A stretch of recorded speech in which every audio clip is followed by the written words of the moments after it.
guys, it's Sam and Tally, and today I'm going to do an introduction video to my particular witchy woo-woo path because I think it would provide a lot of context for future content I'm going to be putting on this channel. So if you found this video and you are not familiar with my other content, hi, welcome. I'm mostly doing this video for people that already are familiar with me, but this is also a great place to discuss if you are new on your journey as well, or new into some of the witchy woo-woo stuff, whatever. But having said that, this is not a place where I'm going to be arguing about my belief system, where I'm going to be trying to convert you to my belief system, because I don't believe in converting people. I don't even necessarily have a belief system to convert you to at this point, and I would never want to participate in that kind of behavior. And any kind of aggressive behavior or trying to convert somebody or anything like that will just get deleted, because this is not the space for that. This is just providing some context for my journey, and because I know a lot of people that are following me for some of this woo-woo witchy content are also new to their journey as well. So I did film this video a few days ago originally without really any notes or idea what I was going to do,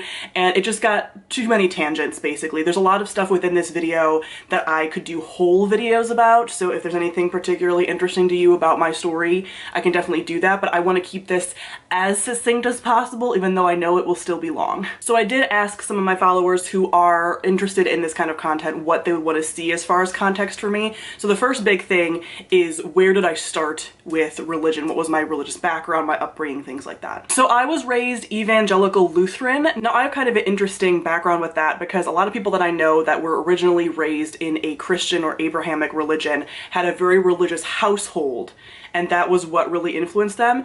I don't really have that necessarily. So my mom is religious. She is evangelical Lutheran, and we went to the same church, and she's gone to the same church her whole life. So when I was younger, I went to church with her, but my dad has always been more of like agnostic. Like, he definitely believes in the Christian God, but like doesn't go to church, really never has, doesn't talk about the Bible, references God in the very like chill older person way, you know, that like older white people do, where like they talk about him like the big guy in the sky and stuff like that, but not ever as this entity that holds any kind of like power over his choices or decisions. And my mom isn't necessarily like a super preachy Christian person. She's more somebody that just has always done this. It is a habit. It is in her foundation. Her whole family went to this church. She went to religious schools growing up. She actually went to the same school that I went to when it was first built. And she has kind of like mom religious decor around. So we don't have like crosses or effigies or anything like that, or like depictions of Jesus hanging off the cross. We do have a picture of Jesus in the living room. Like a portrait, but it looks like it could be a family member as well. So for someone that doesn't know that that's a religious icon, maybe wouldn't know, but she has stuff about like faith and miracles and butterflies and things like that. But with all that being said, I didn't really have a lot of my religious teaching in my home. It was all religious schools. So from 4th grade on, well, really preschool and kindergarten and 1st grade, in 2nd grade? No, 1st grade, I think. I went to like a religious Lutheran small private school for that. Then I went to public school for 2 years, and then I went back into private schools, Lutheran, all the way up until I graduated high school. And that was because my area just doesn't have good public school systems, so basically anybody that wants their kid to have like a quality education and all the stuff that comes with that, and like the classism and stuff that is attached to that, they do send their kids to private schools. So that's mostly why I went to private school, not necessarily because my family wanted me to have like a Christian education, but because of the education supposedly being better. So that's where all of my religious trauma came from. So all through my childhood, all the way up until I, you know, basically turned 18, I had a school where there was a religion class every day, and we studied some kind of aspect of religion. Every class basically had a religious component to it. So all the science classes for sure had this like religious creationism. Even if the teacher believed in evolution, which sometimes they didn't, they would first lead with, this is how evolution ties into creationism. And there would always be this like argument scientifically for how science proves God, which it doesn't. Science just proves science. And then there was also like, even in some, not necessarily like social studies classes, but English classes and stuff, we would read like C.S. Lewis, who's like a religious author, things like that, like later on in the year. So the majority of my education was still your average education. Oh, and then health class obviously was like all abstinence. So it was all like peppered in there. And then every Friday we had chapel. So that was basically like going to church. You had the hymns, you had the sermons, we had like a chapel band, all of that. And we had uniforms. So not when I was younger, but from a certain I think it was like maybe 6th grade on, we had uniforms that were strictly enforced that obviously had a lot of misogyny and everything baked into them. So that's where a lot of my religious background comes from. Now, I can do a whole video on religious trauma from that, but the Cliff Notes version of that is that basically I have had anxiety my entire life, but as of like 6th grade, my anxiety turned into more OCD related to religiosity. It's called scrupulosity. It's a type of OCD. So even though I myself never really felt super tied to that religion, I never did, I still had this deep ingrained fear because that religion uses so much fear of hell and demons and Satan tempting you and your soul being like forever forfeit and all of that kind of stuff. Even though Lutherans, or at least the ones that I've been a part of, and Lutheran communities I've been a part of, they aren't super fire and brimstone the way some other denominations are. It's still very much baked into the culture and how you're taught, and just basically this really super fear-based system. So from 6th grade on, I was basically afraid of demons, hell, things like that. And it was baked into my system when I was so young that it basically changed my brain, like psychologically. And that was very much why any kind of religion was a very almost like taboo topic, because also a big part of the Abrahamic religions and Christianity specifically in the West is even questioning that religion is bad and can put you in danger, and it's all temptation, and there's always a sense that there's evil in the world and it's around every corner and you have to be very careful and blah blah blah. So I became confirmed, all of that stuff, but once I was confirmed, which is basically when you can have communion in church, I stopped going to church because I was going to chapel and having religion class every day. And then once I left that school, I wasn't in church anymore, but I already had this deep baked in both fear of that religion and fear of other like religions. And I'm not even wanting to explore any of that, unpack any of that, and it took me really until I say the last couple of years, but especially this year, the last like 6 months or so, where I've really been able to dive deeper into the core belief systems and fear and just kind of like the abusive relationship that a lot of church systems cause, which that can, like I said, that can be a whole video. In the first video, that's what I got into a tangent about. But that's when I started looking into that, because I basically got on medication for anxiety that allowed my baseline to come way down so I could explore these things without having a panic attack.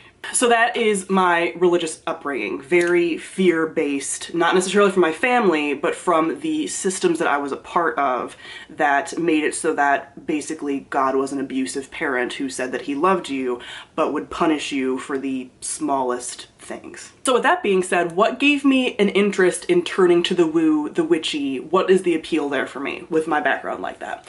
So obviously, like I said, I have been not a part of the Christian religion. I haven't called myself a Christian in over 10 years. I've always like vaguely kind of believed in a God, but not necessarily like the Christian Abrahamic God, more just like I think there is power and energy in the universe, which I'll get back to. But what's funny about all this, and I actually thought about this when someone asked me this question to talk about, is back in 6th grade, right before my OCD panic attacks, everything got centered on religion, one of my best friends and I sort of got into witchy stuff. So he was really into witchy stuff. I think he had been watching like Charmed and a lot of stuff that you hear from a lot of people who grew up like as teenage witches. And so he was looking into like spells. I went over to his house and we tried to like levitate each other. Very common teenage stuff.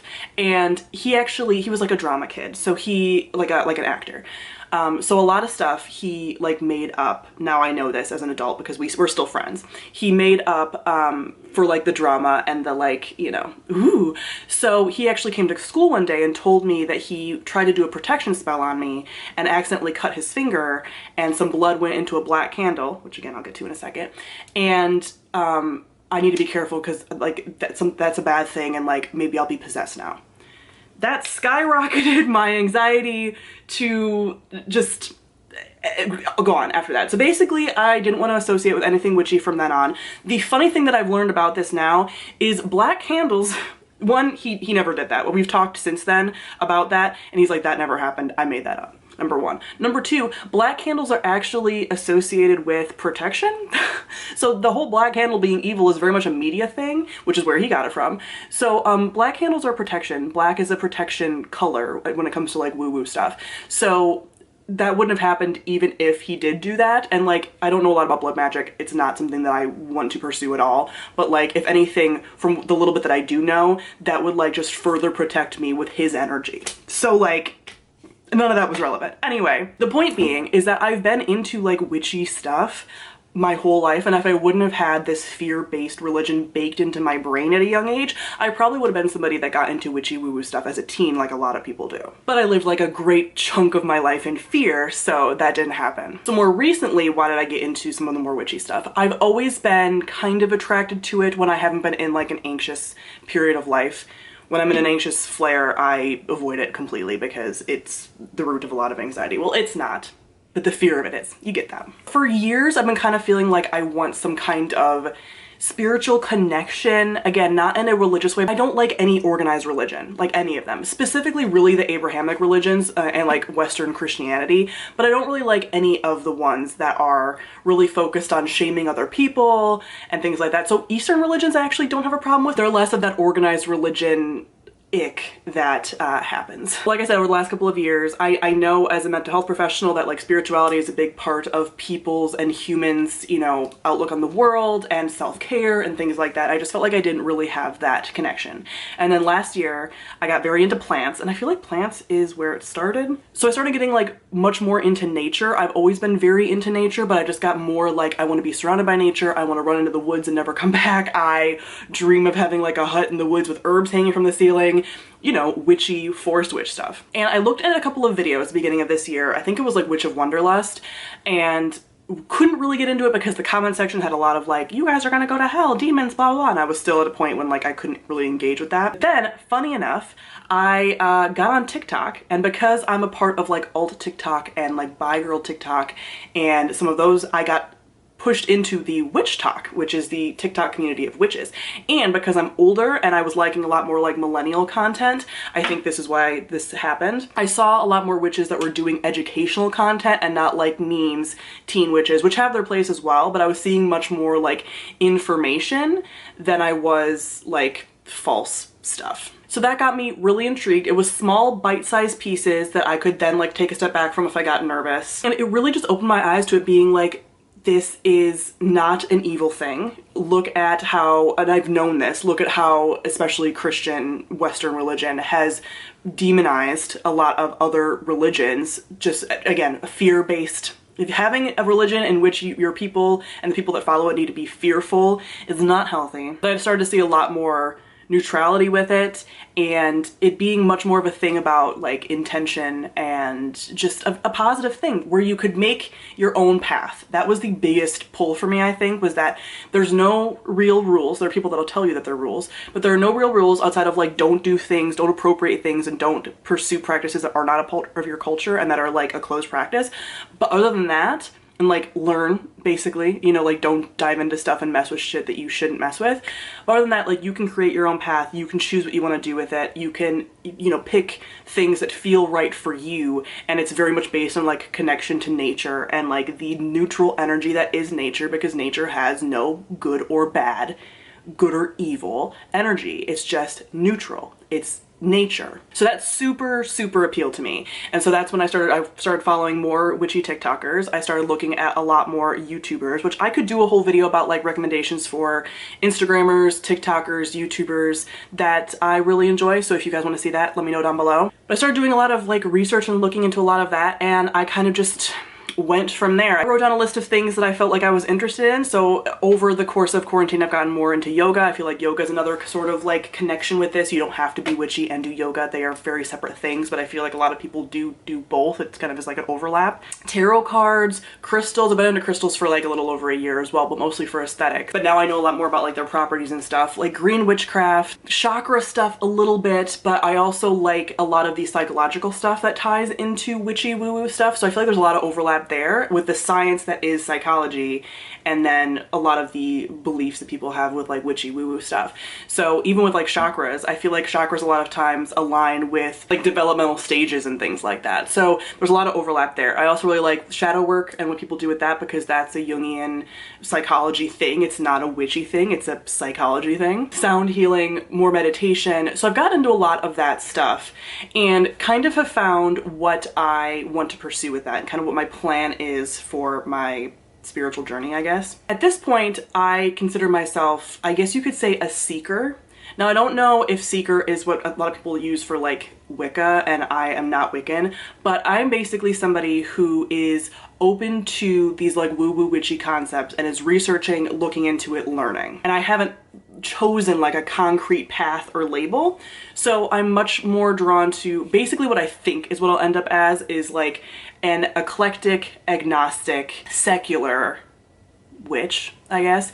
And witchcraft is not a religion, so I do not plan on having any kind of religion. If one happens to, I guess, really appeal to me and align with my like values and stuff, because spoiler alert, everyone picks their religion based on their values, not the other way around, because we as humans can have morals and values without a religion. So people pick their religion really based on where they grew up and what the dominant religion is and what the dominant religion of their family is, but also things that they can align with their own values already. So if I found a religion that I feel like really aligned with that, then I guess I could do that, but I don't believe that there is a God in the way that most religions, or like Abrahamic religions. I don't believe in an Abrahamic God. So I don't really believe in heaven or hell. I'm open to reincarnation, although I'm not really somebody that wants to like look into past lives, at least at this point, but that feels more correct. I basically either like reincarnation or like just nothing happens. Like those are the two things that I pretty much align with at this point. And I'm looking a lot into that because that's a lot of unpacking my own religious trauma, is a lot of like atheist and agnostic arguments against religion and unpacking that.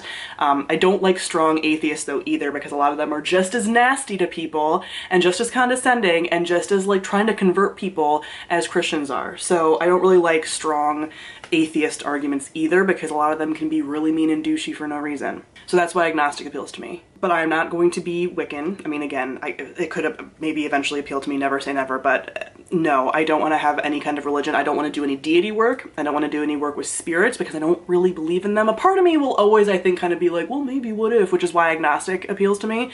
But it doesn't make sense to me. There's actually a atheist witch that I have followed on here who doesn't have a lot of views on her videos, but she's great. I will link her down below because she has done videos on her beliefs and mine align very much with hers. And she talks about the open label placebo effect, which is a lot of what appeals to me and what I believe in when it comes to magic and woo-woo stuff. And that basically says that our brains are very powerful as humans. And even if we know that something is a placebo, medically, even like scientifically, we will still have symptom relief or feel better with the placebo than if we didn't take anything, even if we know it's a placebo. So that's kind of how I feel about magic. Again, I'm not saying that anybody else should feel that way about magic, but I feel that way about magic that's mostly a placebo. And if anything, it is a centering of my intuition and of my own like energy and of my own intention onto something. So I don't think that I'm necessarily actually physically manifesting things with doing like a ritual or a spell, which I haven't done any spells or anything. I'm still very much in the learning stage. But it's more like, hey, if you have this thing around, it'll be sort of like a reminder. It'll sort of like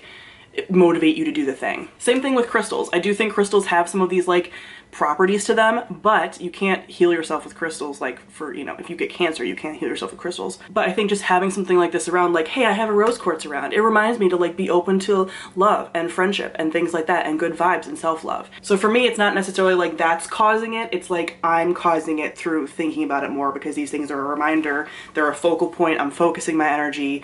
I do believe in like everything has energy, because it does, that kind of thing. So yeah, very secular, like I said, no kind of gods, no kinds of deities. If I were to ever work with deities, in my opinion, again, if you believe in working with deities and that they are real, that's totally fine. That does not bother me in the slightest. But if I was to work with deities, it'd be more, again, as like a symbol of something. So if I were to work with like Aphrodite, for example, it would be a symbol of like, I'm focusing my energy on, you know, beauty and love and things like that. Like she's a representation of that, not necessarily that I'm actually connecting with an actual god. god or goddess. So I'm really drawn to, like I already mentioned, I really like tarot cards and oracle cards and crystals and plants. Forest magic, less. So like as far as green witchery, I like green witchcraft, but I'm less of like somebody that gardens, and I really more prefer my houseplants, number one, and like tree magic. So I want to look more into like tree magic and trees. I'm very drawn to trees, wood, things like that, more than like flowers, herbs. Although I plan on using herbs and stuff like that, I don't necessarily see myself having like a huge garden. I can see myself having like a couple of containers and stuff, but I never see myself just like being out in the garden in that way. I like forests. I love lunar magic. I really like astrology. I've been looking into birth charts and stuff. So any kind of like cosmic, lunar, planetary magic, really into that. I also like storms, so like storm magic. Not quite elemental, but I like maybe would dabble in some of that. But those are the spheres of magic that I really enjoy. But again, very secular, eclectic, kind of picking and choosing. And someone asked about appropriation when it comes to witchcraft, and that's the big thing. So I will never use items or practices from a closed religion, a culture that is not my own, things like that. So I actually learned a lot of this from Witch Talk, which is funny because a lot of people say that Witch Talk is like only aesthetics and people like it encourages people to appropriate. But the people that I follow are very much staunchly against appropriating any kind of culture. So I will not be doing any kind of like voodoo hoodoo. I will not use any kind of Native American traditions. I think they are beautiful, but they are not mine. So I will not have dream catchers. I will not use white sage. I will not use Palo Santo, which is more of like a South American tradition. Those things are both over harvested and they are sacred to those cultures. So I will not be using those things. I already have a smoke cleansing bundle and it's cedar. There are plenty of herbs you can use to smoke cleanse. Smudging is not the same as smoke cleansing. Smudging is a Native American tradition. There's a lot of things online about like, hey, just use white sage, smudge, and it's like that's not for you unless you are Native American. I don't want to be doing any of that, but smoke cleansing, yes, with things that are not white sage, because there's so many herbs you can use that are not white sage. So yeah, any kind of religion that again is from a culture that is not mine, or really from like a minority culture, because again, I could use things from like Greek culture, but that is not like a marginalized religion, you know? But I'm more drawn to, if anything, like a Celtic, because I do have a Celtic history. I mean, white girl. So Irish, Scottish, Welsh, that kind of stuff is in my ancestry. So I really like that kind of like druid kind of thing. So yeah, I could maybe get into some of that. And as far as what I hope to gain, really a lot of this is just improving myself and just being more open to the universe and like positive energy. I just want to be more connected to nature because I feel best when I am connected to nature. I think that's just like a human thing. And again, tools to focus my intention. Like with the tarot cards, I don't think they're telling the future. I don't believe that they are connecting me to any kind of like spirit or ancestor or anything like that, but they're a way for me to focus my intention, a way for me to interpret the cards in a way that might be helpful, almost in like a therapeutic type way. And almost like a Rorschach test or like a thematic test for psychology, it's a very similar kind of concept for me. So I like using these kinds of things as tools to my own self-discovery, to my own self-care, to looking into my own psychology and like self-actualization, because I am someone who's constantly trying to improve myself like mentally and, you know, kind of like spiritually, I guess you could say, and I think this is a great tool for that. I don't plan on doing any kind of like baneful magic. I don't want to call it like necessarily negative or black magic because those are very loaded terms, but I don't personally want to focus my intention and my energy on something that's viewed as more negative. Well, not even that it's viewed more negative, but just like where you're putting your energy into something negative happening to someone else or a situation. Don't really care to do that. That is not something that really appeals to me, not necessarily even out of a fear thing, although there's some lingering fear for, you know, connected to that, I'm not gonna lie. But it's more just like, if my beliefs are that I'm focusing my energy and my intention onto something, I want it to be neutral to positive and not really like focusing my energy on like a negative thing. And it just really appeals to me that you choose your own path. You kind of make your own rules. I mean, obviously there's like some just moral stuff there a bit, but generally speaking, people choose their own path, make their own rules. I think it's a good way to get connected to other people who are like-minded. I have never seen like a pagan or a witch, although I'm sure there are people like this, but generally speaking, as a system, these kinds of religions don't tend to be evangelical, trying to convert people, or trying to use their religion as a reason to be malicious or hateful to a group, the way that Christianity does for plenty of people that aren't like them. In the history of religion, has that probably happened? Yes. I'm not saying that it's like not happened, but again, as like an organized thing, it's not something that you see. So I really like the just the you do you kind of vibe that these kinds of like woo-woo witchy communities have. So again, I'm not like a love and light person, but I do like the, just like I said, like connection to nature, general neutrality of it all, and I do like the aesthetics of it. I'm not like a Halloween witch type person. I don't really like the spookiness. Again, I like the nature stuff. If I could just run into the forest in a hut and make salves for people, I would probably do that, you know, and have like owls that like know me, you know, like that's what appeals to me. That's kind of the kind of like cottage core witch. Even though I wear a lot of black and I like that kind of vibe, I don't necessarily like the spooky Halloween witch or anything like that. But that's a whole side tangent. But that's kind of what I hope to gain, just more self-awareness, more self-knowledge, more clarity, more grounding, all of that kind of stuff from these kinds of practices that I will be pursuing and learning about, and just, you know, widening my scope, learning. I think it's really interesting. There's like a plethora of stuff to learn about, like all the topics I mentioned as far as like astrology and birth charts and tarot and plants and crystals, all of those have a wealth of information that you can learn about. Like, it's a never-ending learning journey, and I definitely identify myself as like a lifelong student, not necessarily in academia proper, but just that like we will be learning our entire lives, and I will be learning my entire life. So I really like that there's a lot that you can dive into, and I find it really, really interesting. So that is my foundation. That's where I'm coming from. So if you're watching any of my videos on reviews of things, reviews of books, whatever, maybe you'll have more insight. And yeah, definitely let me know if you are somebody that's new to this journey as well, what has drawn you to it. Answer these kind of questions for yourself. I'd love to hear, because I love talking to people who are on the same kind of journey and new to it as well. It's fun to talk to people that are experienced, but I really like kind of talking to people who are on the same part of the path as me. So yeah, let me know if there's any other topics that you want me to talk about more in depth. And I will see all of you guys soon. Bye.